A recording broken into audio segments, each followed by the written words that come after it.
Okay, so we are the Women's STEM Club, and these are some current issues in STEM that women are currently facing. So I'm going to hand it off to Cameron, who is going to do our first slides.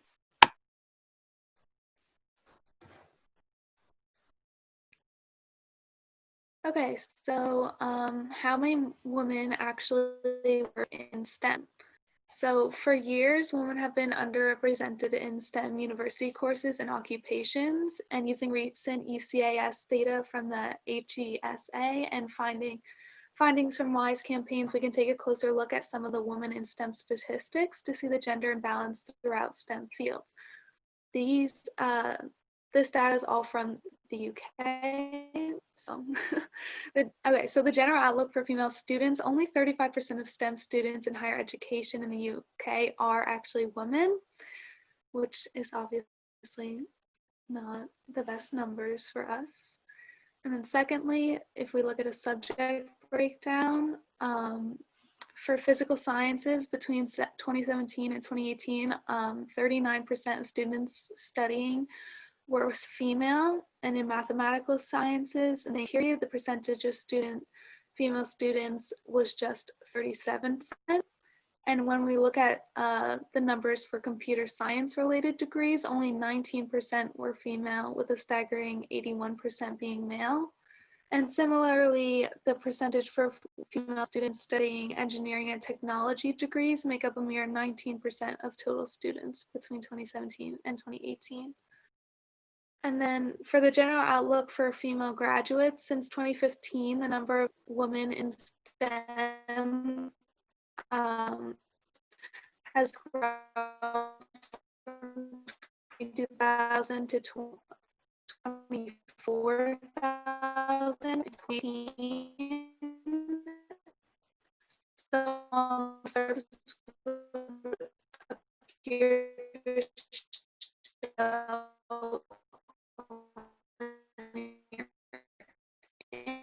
however, due to the more rapid growth in the number of men graduates and falling up to 26% in 2018, have only seen a small increase of around 1,000 female students. And if we look at the subject breakdown, for physical sciences from 2015 to 2018, the number of students graduating in these degrees has increased by 2%, which equates to approximately 930 more students. And this is equivalent to an increase of roughly 500 graduates year on year. And in mathematical sciences, the number of women grew from 3,620 in 2015 to 3,765 in 2017. However, the percentage overall remains static at 39% for all of the years. In engineering and technology, yeah. Let's move on. So the general outlook for women for female STEM workforce, if we look at the statistics from the 2018 Workforce WISE campaign, we can see that the STEM sector is continuing to grow at a rapid rate. From 2017, core STEM employment has increased by 6.3%, which equates to more than 6 times that of the total rise in UK's overall employment rate. So looking at this picture, we can see that since 2016, the number of women working in STEM fields has increased by 105,470, which has taken the total number over the 900,000 mark for the first time. However, the increasing number of men working in these sectors has led to roughly a 1% drop in the percentage of women in the core STEM workforce. So finally, one more picture, Bella. There you go. So if we look at the subject breakdown for the STEM workforce in the engineering professionals, over the past 5 years, the number of women working as engineering has more than doubled, with the number nearly reaching 58,000 in 2018. So this is positive data. However, the overall percentage split is still very low. Women in STEM statistics for science professionals continues to show positive results for growing gender diversity in these roles, with women now making up 43.2%. For science and engineering, roughly the equivalent numbers of men and women left the science and engineering technician workforce. This explains why the percentage of female workers has remained at a constant 27%, but women were actually employed in these roles. And then in IT, although the medium-term trend shows female numbers increasing, the number of men working in these roles are increasing at a faster rate, so the female proportion of this workforce is still only 16.2% in 2018. And if we look at the IT technicians, it seems as though the figures have increased. However, the percentage trends tell a slightly different story because the number of men working as IT technicians has increased at a rapid rate. The overall percentage of women working as IT technicians remained static and then fell. Since 2011, there have been more than 55,000 more men brought into these roles, while over 3,000 women have been lost.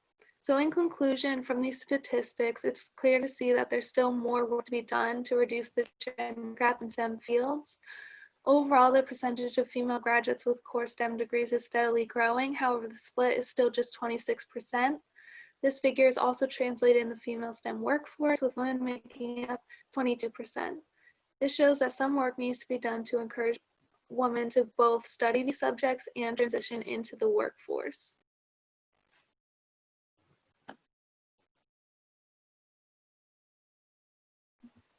So now it's gender gaps in STEM beginning in early education. So just to give a background before I go into like a specific study. So going off of Cameron, so some STEM fields have started to graduate greater numbers of women, as you can see through her figures, such as in biology. However, in a number of other fields such as physical sciences and engineering, the number of women who graduate are still very low, and girls tend to do just as well as boys on elementary and middle school math tests, yet nearly 80% of bachelor degrees in engineering and computer science seem to be of men. So now, looking at my slide, students in the Raleigh area elementary schools can be nominated to participate in a math accelerated program. And if they score well, then they could like take a special qualifying test and then they could skip a grade in math. However, right off the bat, girls are less likely to be nominated and selected for these advanced math programs. So they're not even given the chance to even like take the qualifying test and see if they get a good score. So now let's look at a specific study.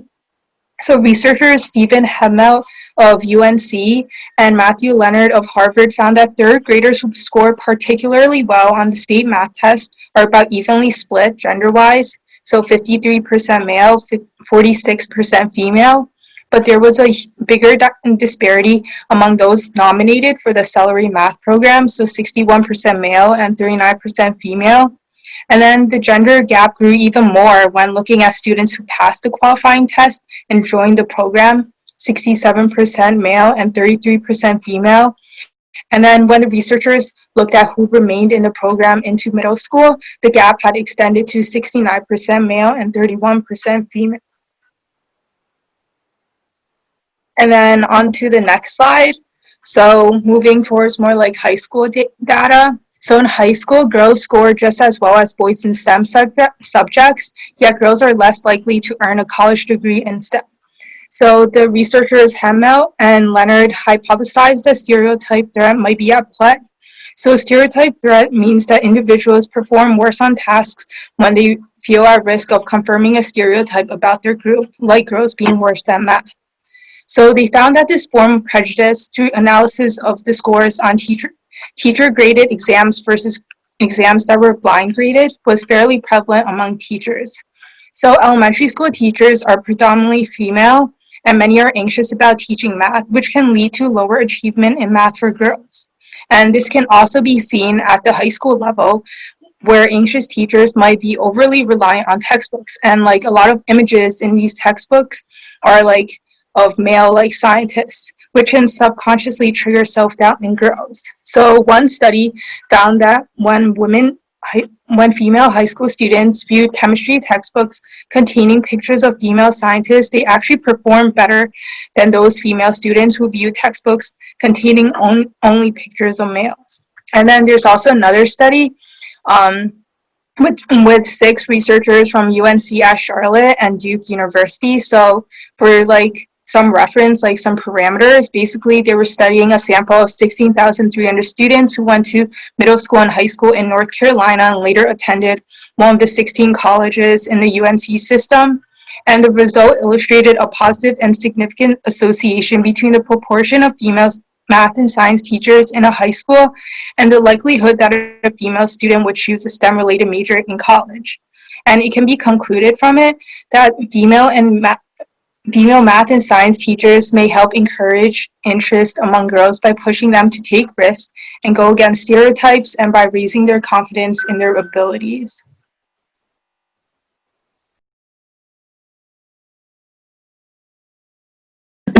So our next section is lack of role models. And to start us off, can anyone name any, famous people in STEM, if you're male or female? You can say in the chat, unmute, can be anyone in STEM that you know. Yeah, that's a good bunch.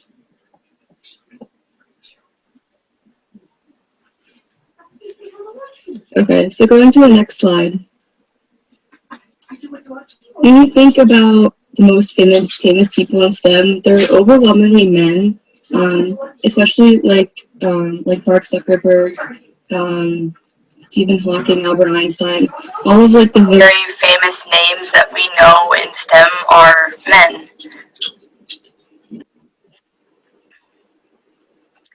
But this is very contradictory towards the people who have been participating in STEM, because women have always been there.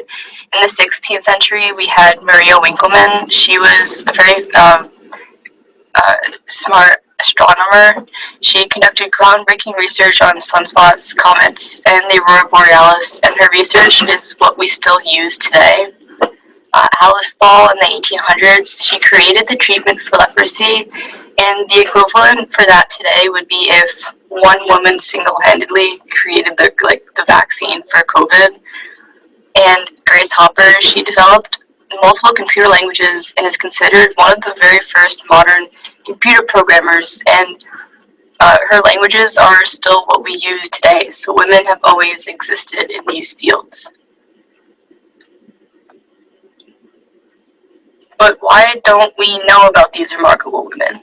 A lot of them, especially a long time ago, they knew their research would not gain popularity if it was published under a woman's name, so they published it under their husbands or their fathers or a man's that they knew. But also sometimes people just stole their work, and then these names are lost to history, and we have no idea who they are, even though they've done these amazing things. And even today, women are still being left behind in history. And to solve this, the best thing we can do is talk about these women and not let them be lost to history. You can tell your friends, your teachers, your family, just let these remarkable women in STEM be known.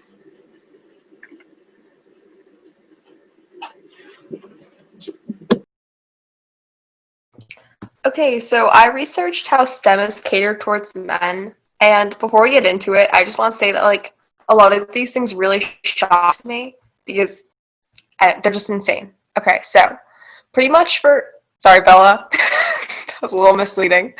Okay, so for unsafe equipment, the standard construction equipment, Bella. Yeah, and you can't just say unsafe equipment and then expect me not to go on the slide. Oh, sorry, no, my computer's a little slow. Okay. So pretty much, for construction workers, their standard equipment is designed for men, because men are just bigger and that's who they test on. And this results in higher rates of sprains, strains, and nerve conditions in women. And also like things like the sizes of bricks, hammers, and other tools are designed for men's hands. So this is more dangerous for women, and pretty much the system is rigged against women.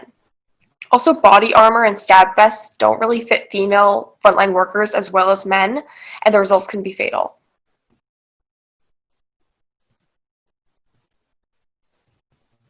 Phones, I thought this was really interesting. So the average phone size is 5.5 inches, which is actually catered to fit a man's hand. So as you see in the picture, and if you hold right now, women's hands don't fit the phone as well as men's. Like men's, the phone just fits in the palm of their hands, whereas it's not designed for women. And voice recognition software is 74% likely to accurately recognize male speakers. So it's crazy how if Siri doesn't recognize you, you need to lower your voice because it's designed for men. Even things like Apple Health apps can track heart rate, one's diets, and caloric intake, but there's no period tracker. And even video game controllers are designed to fit men's hands.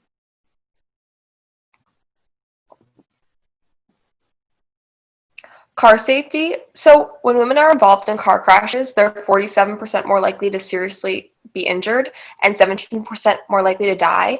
And this is because car companies design car safety features to fit men.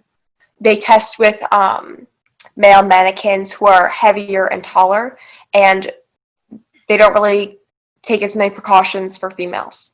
Because women have shorter legs and different angles of their knees and hips, and therefore their legs need to be closer to reach the pedals and need to sit more upright to see over the dashboard.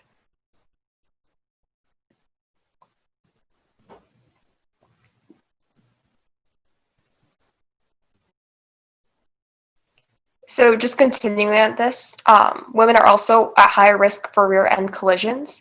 They have less muscle on their necks and upper torso, which makes them 3 times more vulnerable to whiplash.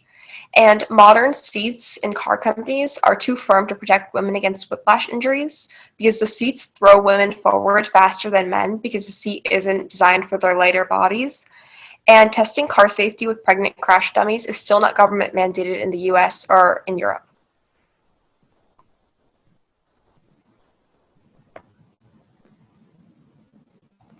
So how can we solve this? Men control, statistically speaking, they control most technology companies. So it's imperative that women who work in these companies encourage their products to be tested on women to make sure women are more safe. And politicians, I think, also need to take more action in creating laws that mandate that women are equally protected as men with these products. If there are laws, for example, the pregnancy tests, like all types of women should be tested. It should be protected. And I think that what we're doing here is really important by talking about these issues and recognizing them, because this creates change and this awareness will help create more change.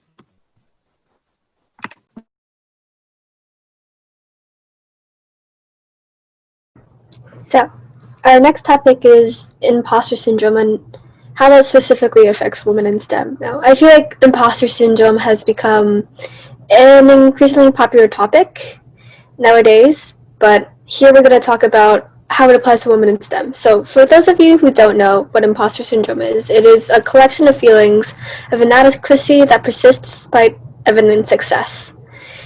In simpler words, it really means when you feel like a fraud. Despite all your accomplishments, you still feel like you don't belong up there. Okay, so this is how imposter syndrome affects women in STEM. So this study was based on women in academic leadership positions in STEM. So imposter syndrome is one of the main barriers these women faced, along with balancing work and home life and the devaluing of their achievements.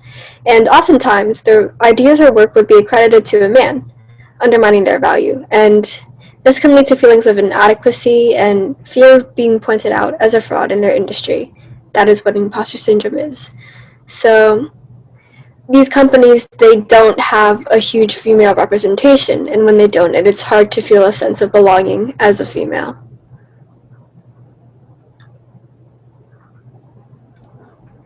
So women are expected to run the household as well, and they're expected to do both of these things to their full potential. But it is really hard to balance these two things. It's almost like having 2 full-time jobs, because being in STEM it's a hard topic to be in.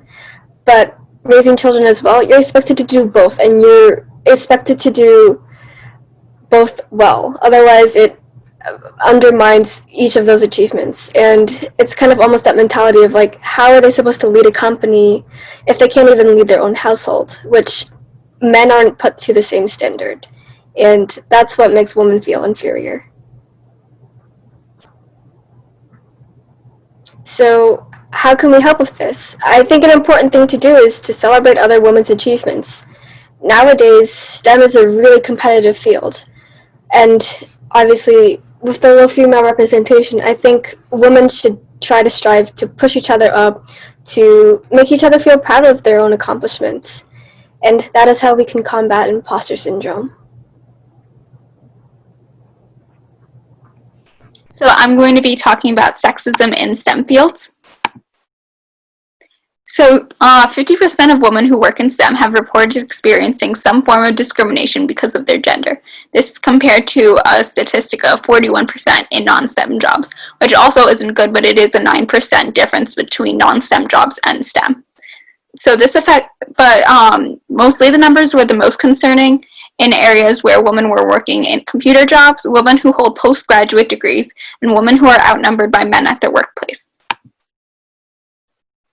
So some of the most common types of discrimination you can see is that they feel that they have earned less than a man doing the same job, they have been treated as if they were incompetent, and they've experienced small repeated offenses. So you could see in this chart here some of the others. So I named the top 3, but you could also see that they receive less support from senior leaders. They felt isolated at their workplace. They've been passed over for most important assignments, been turned down for a job, and been denied promotions as well. So if you don't believe us, there's actually a TikTok went viral recently of a University of Iowa Science and Finance graduate student who filmed herself being interrupted by her male classmates over Zoom. So let's see if I can get the link to work here. Sorry if it's a bit slow. Well, that's I not. don't have a mortgage either, so that's different. We're not That'd be really different. taking. It could be, you know, We're not. the whole sticky customer thing makes more sense for a mortgage because it's so long term. Yeah, I mean these are metrics. No, I think the deliverables is So Yeah, we would try to use good it. explanation. So kind of like really, Yeah, we need to use data mining basically. I don't know, but if we want to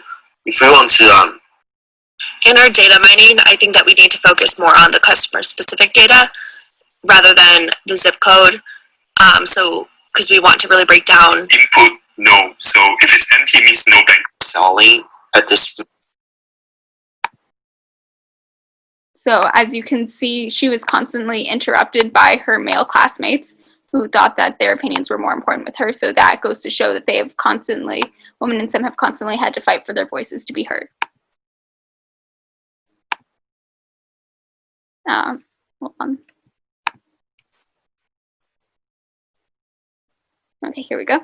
So the impact of the sexual discriminations are that women who experience discrimination in college are less likely to pursue their dreams of getting a degree in STEM, and women who avoid STEM fields who will not have to experience discrimination because they don't want to have to deal with that type of disrespect, so they decide to just give up on STEM completely.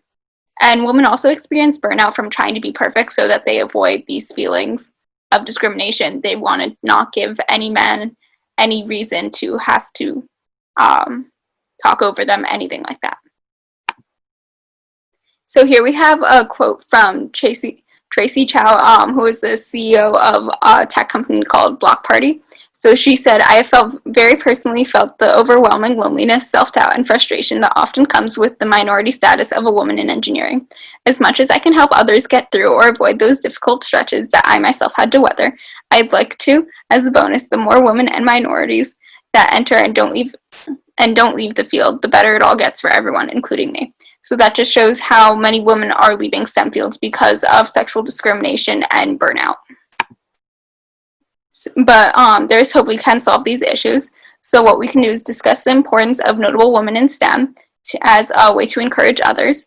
We can engage girls and minorities in STEM early on so that we build that foundation of competence. Report the act of sexual discrimination when they happen to show that they will not be tolerated. And you can support programs that expose women and minorities and that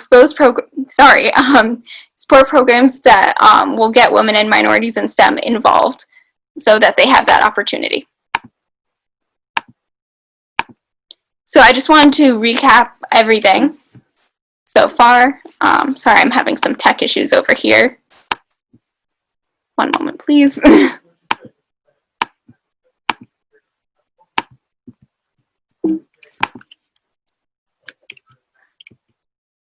Sorry, technical difficulties. So just to review everyone's sections, for the percentage of women in STEM, women are disproportionately represented in STEM fields, seeing as only around 27% of those in STEM are women, even though 51% of women make up the population. So the gender gap begins early on. Young girls are usually not chosen for advanced programs in STEM. Some teachers are unintentionally biased, which discourages girls from taking advanced STEM classes. Women are affected by a lack of role models.